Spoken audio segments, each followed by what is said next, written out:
Yeah, I suppose initially what got my interest with music was obviously my brother, who was a guitarist at the time, and he was in bands, and I suppose I idolised him a bit at the time, and wanted to be pretty much like him, guitarist. So I used to listen to all these records, which was like Sabbath and Rainbow, Yes, that type of thing. So I guess I was about 5 or 6, something about like that. Well, when I was very young, my parents signed me up for piano lessons. My old man played brass instruments, and my mum and dad both sang in a choir, so they were always very interested in music, and I guess they pushed that interest onto us. I actually didn't really enjoy playing piano that much. In fact, I really hated it at the time. Reading music and practicing was not something I was really interested in. Looking back now, I can actually see the value in the experience, but at the time it just seemed like a chore. That kind of lasted a few years, and then I just gave up on it. It just didn't click with me. Maybe it was the music I was forced to play. It just didn't seem cool, or it just didn't hold my interest at all. It wasn't until the early 80s, when metal took off, that a drummer friend of mine kind of pushed me into playing bass. I remember, we jumped on a train to go buy my first bass, and then we did the same thing with my first bass amp. We carried it, we carried that thing all the way from the station back to my place, which was a very long way. I then took, some bass lessons, because I had no idea what the hell I was doing. Literally no idea at all. Anyway, the instrument did really click with me. At the end of the day, I still really think in terms of bottom end. When I listen to music and when I write music, I hear the bass first and foremost, and I'm really in tune with what the bass should be doing, even when I'm not actually playing bass in a particular project.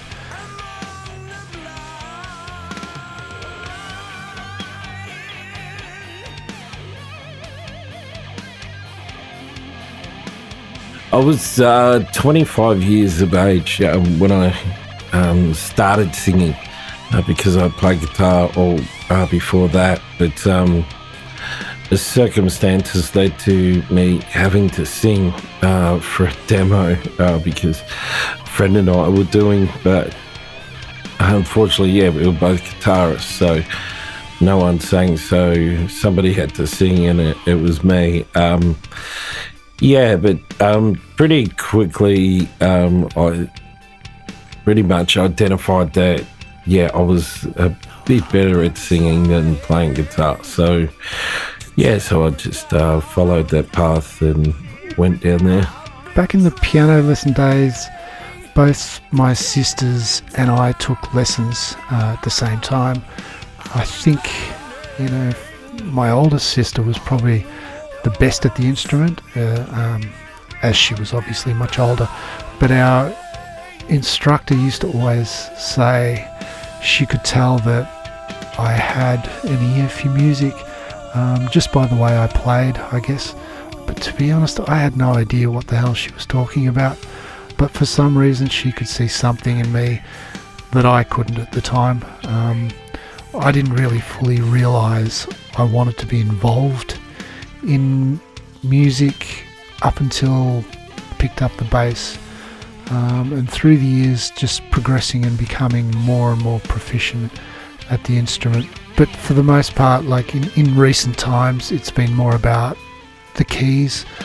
But again, I kind of approach that in a different way. I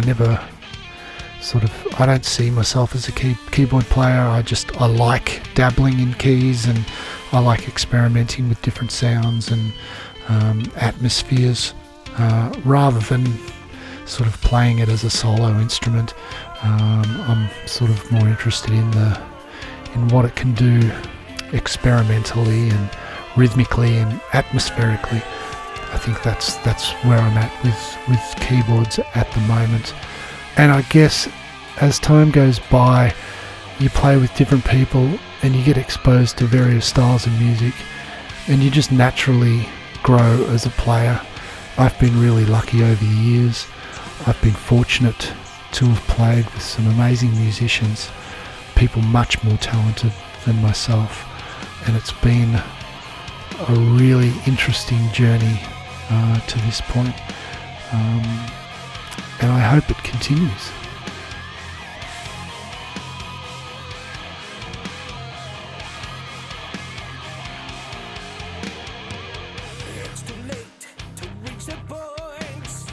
I've found inspiration from many things, obviously from listening to other music, but other forms of music instead of not just metal. All sorts of different forms of music. But yeah, I get inspired by a lot of things to write and create. Even just staring out the window, some days you can get ideas what to write about, especially in a lyrical sense.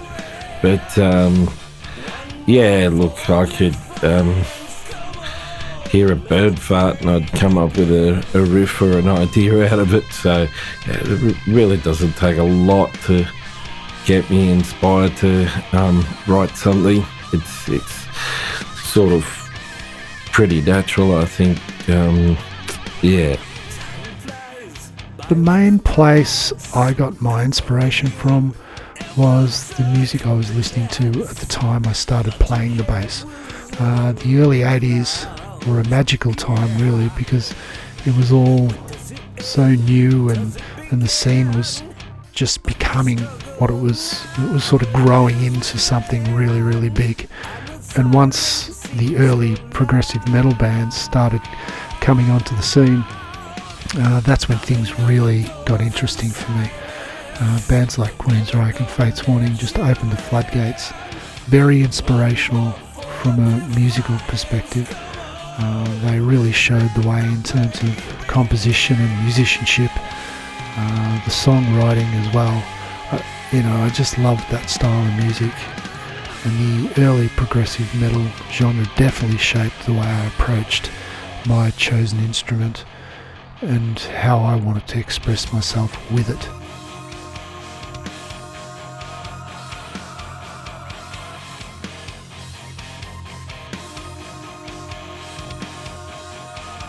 I've always loved the creative process in whatever form it is. The whole something from nothing thing really has always appealed to me. A song starts with an initial idea and it grows and grows over time, and it develops and it turns into something. When you're in a full working band, there's always lots of different ideas and opinions, and that can make for some monumental arguments, but it can also make for some really great art as well.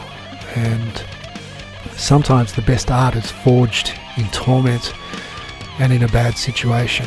Sometimes those clashes of ideas and egos brings out the best in everybody.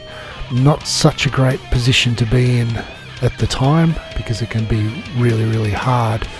But looking back at some of the situations I found myself in where there were clashes, I guess, for the most part, they turned into something that was outstanding in a lot of cases.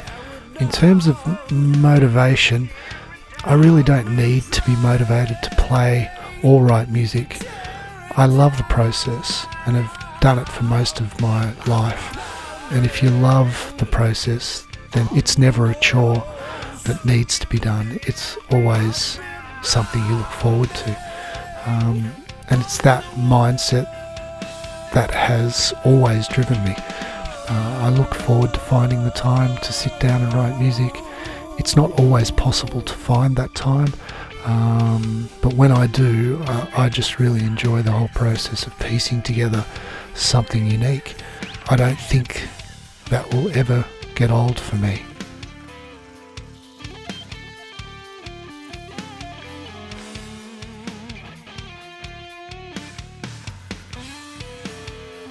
Yeah, I'd say my style has changed a little bit over the years, which is a pretty natural thing, I think, anyway, for everyone.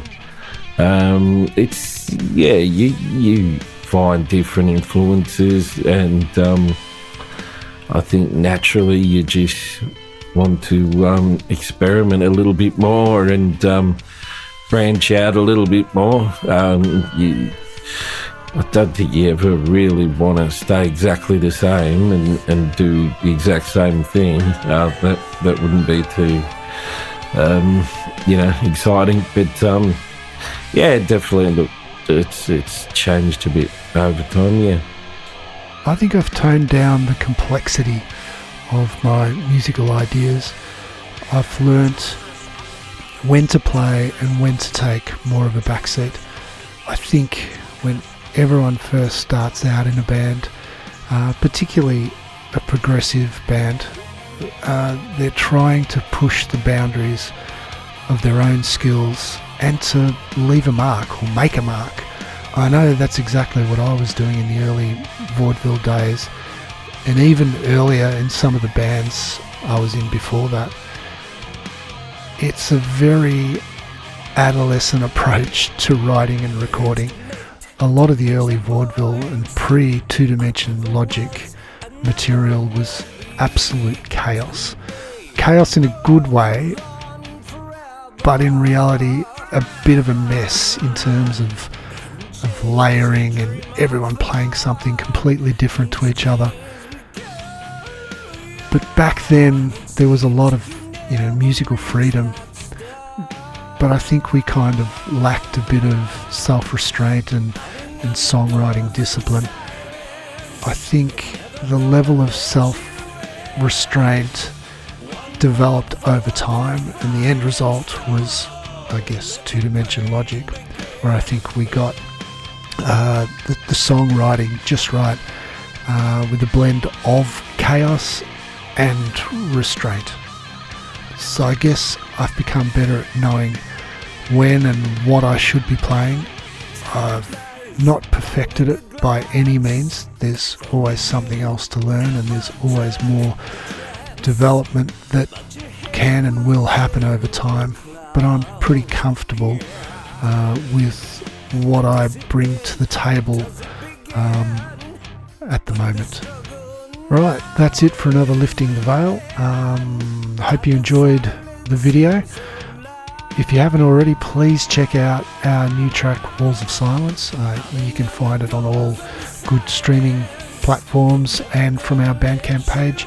Thank you to everyone for your support, and we look forward to next month when we bring you another new track and a whole bunch of new videos. We'll catch you then. Thanks again to everyone. Until then.